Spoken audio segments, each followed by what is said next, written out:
दोस्तों आपके लिए लेकर आ गए हैं एक और नया वीडियो। आज के इस वीडियो में हम किसी गैजेट पर नहीं बल्कि थोड़े डिफरेंट टॉपिक पर बात करने वाले हैं। मार्केट में one of the hottest topic में से एक क्रिप्टो करेंसी। साथ में जानेंगे ब्लॉकचेन के बारे, क्रिप्टो करेंसी माइन कैसे होती है और फाइनली आप इसे कैसे बाई कर सकते हो।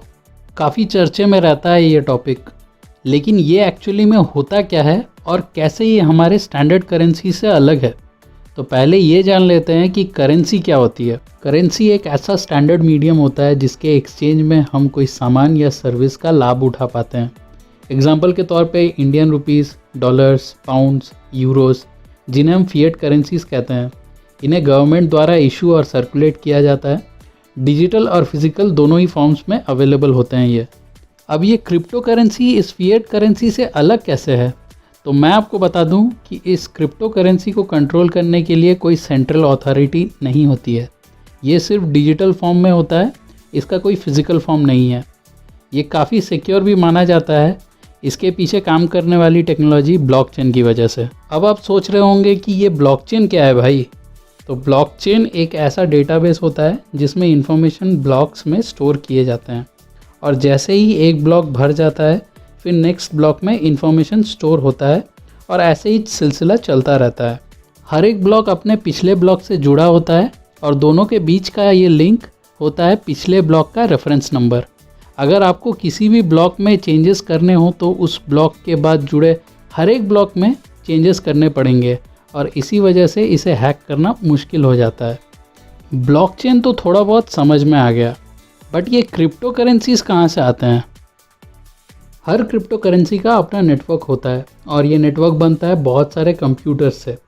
जब भी इस क्रिप्टो करेंसी में कोई ट्रांजैक्शन होता है तो इन कंप्यूटर्स का काम होता है उस ट्रांजैक्शन को जल्दी से सेटल करना। इन ट्रांजैक्शन को सेटल किया जाता है कुछ कॉम्प्लेक्स एल्गोरिदम को सॉल्व करके। थोड़ा और अच्छे से समझते हैं तो जैसे ही कोई ट्रांजैक्शन होता है इन कंप्यूटर्स का काम होता है उन ट्रांजैक्शन डिटेल्स को एल्गोरिदम से पास करा के एक सिक्योर फॉर्मेट में कन्वर्ट करना और इसे फिर ब्लॉक्स में स्टोर किया जाता है। इस प्रोसेस को हम कहते हैं हैशिंग। जैसे ही ये प्रोसेस कंप्लीट होता है वो कंप्यूटर उसकी कॉपीज़ बनाकर नेटवर्क के दूसरे कंप्यूटर्स को ब्रॉडकास्ट कर देता है। इससे सारे कंप्यूटर्स के पास सारे ट्रांजैक्शंस के डिटेल्स अवेलेबल होते हैं और जैसे जैसे ये हैशिंग प्रोसेस चलता जाता है कंप्यूटर को as a reward crypto currencies मिलता है। इन कंप्यूटर्स को हम कहते हैं माइनर्स और इस प्रोसेस को कहा जाता है क्रिप्टो माइनिंग। माइनिंग करने के लिए यूज़ होने वाले कंप्यूटर्स काफ़ी पावरफुल जीपीयूज़ होते हैं।